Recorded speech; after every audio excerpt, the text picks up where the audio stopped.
little book that I'm watching. Currently, right now, I'm watching Elder Pastor's video. I'm 27 minutes in. The video is entitled "Brother Hassad Refuses the Bitter Herb, which proves he refuses to eat the little book." Yeah, because the little book that the scriptures is talking about is the Bible, and within the Bible there's bitter as well as sweet. So by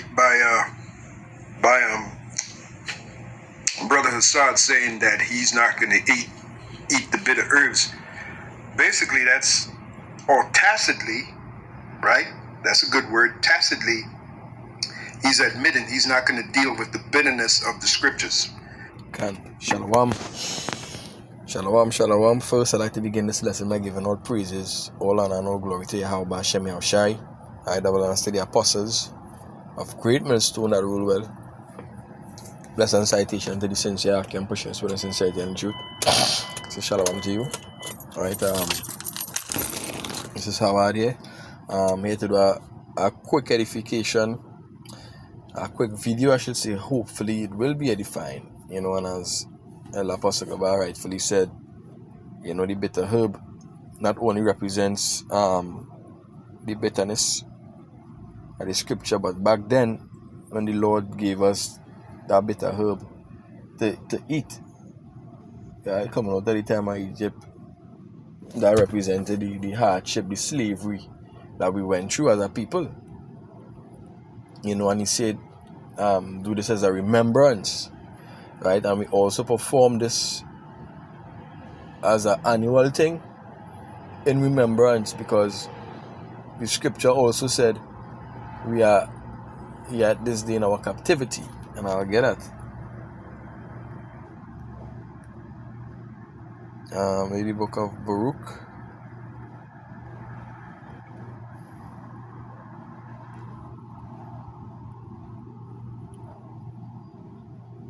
matter of fact, I'll get this in Isaiah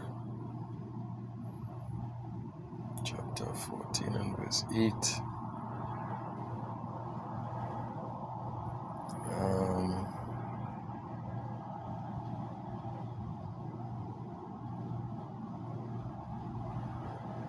Isaiah 14 and verse,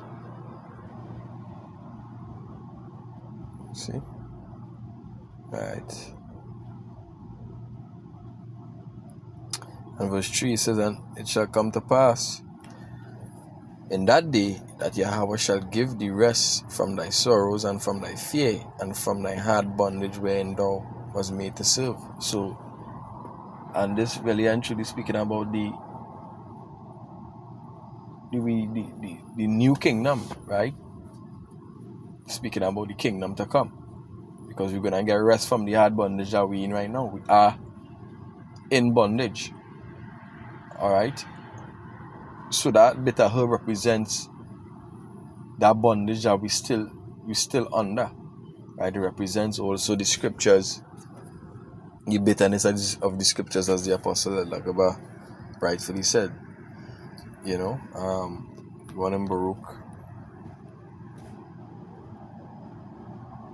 Baruch the tree.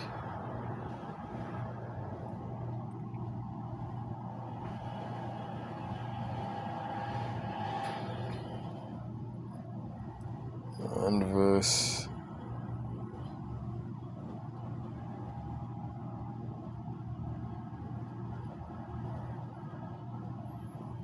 try 4. It's to their nation.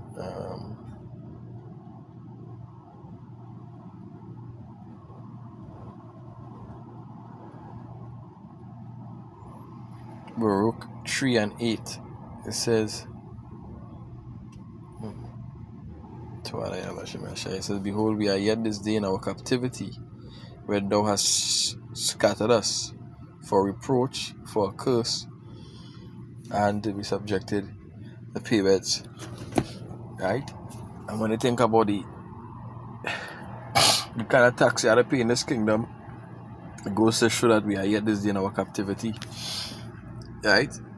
Yeah, this the that bitterness, right? America alone name is America, which means bitter. Alright, so let's bring some few scriptures and call that.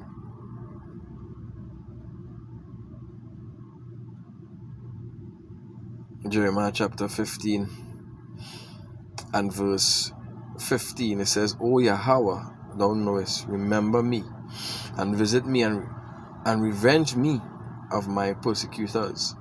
Take me not away in thy long suffering. Know that for thy sake I have suffered rebuke. Thy words were found, and I did eat them. Thy words was unto me the joy and rejoicing in my heart. For I call by thy name, O Yahweh of hosts. O Yahweh of hosts. Right? So you say, thy words were found, and I did eat them. Right?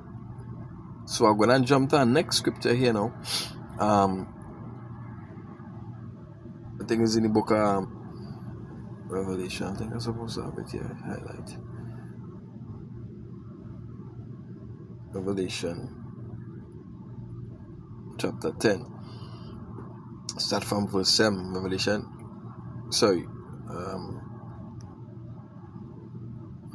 chapter 10 and verse 9. It says, And I went unto the angel and said unto him, Give me the little book.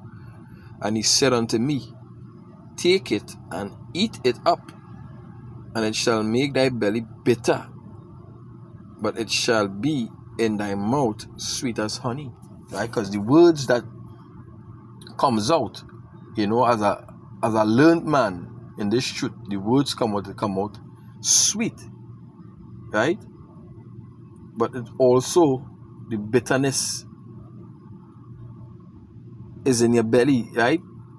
In your bowels. That bitterness represents what? The harsh truth, right? The things that we have to endure. You see? That's the bitterness. The bitterness comes with everything that a prophet supposed to go through. That is the bitterness. One Israelite had to go through. Mainly the Lord's elect. Because the elect is the ones who go through it. Right? Israel on the whole going through it. But we're talking about like in the hour temptation. Alright? When the Lord going to try it, when men going to be put to death, men going to get their head chopped off. Right? That all like represent bitterness, but it's sweet at the same time, because when you go through that in the resurrection, you will be resurrected into the bosom of or like a better words, Abraham bosom, right? Which is the kingdom, right? These the Ezekiel, I should have read that Exodus first, but anyway, Ezekiel 2 and verse 7, it says, And thou shalt speak my words unto them, whether they will hear or whether they will forbear, for they are most rebellious. But thou, son of man, hear what I say unto thee. Be not thou rebellious like them, rebellious like that rebellious house. Open thy mouth and eat that I give thee. You see? Eat that I give thee. And when I looked, behold, a hand was sent unto me, and lo, a roll of a book was therein. And he spread it before me, and it was written within and without, and was written therein lamentation, mourning, and woe. That is what? Bitterness. Right? Lamentation, mourning, and woe is only bitterness. You see? So if it is Hassa, he don't want the bitter herbs in remembrance of what we foreparents went through. And what we're going through now, I mean, them men and them sell out. You know, they're not real. And as I said in a video before, there's an ancient Sakari. There's nothing new under the sun. These ancient Sakari come back. Right? They reincarnated. Alright? So hey, hopefully this video is edified right now on 20 minutes break. You know, this wicked bitter kingdom, we only get 20 minutes. You know, so I give all praises to Yahweh Hashem Yashai, double honors to the apostles of great Nelson Ruel. A send citation to the sincere act and pushing this word in sincerity and in all truth. Shalom to the Lord's elect.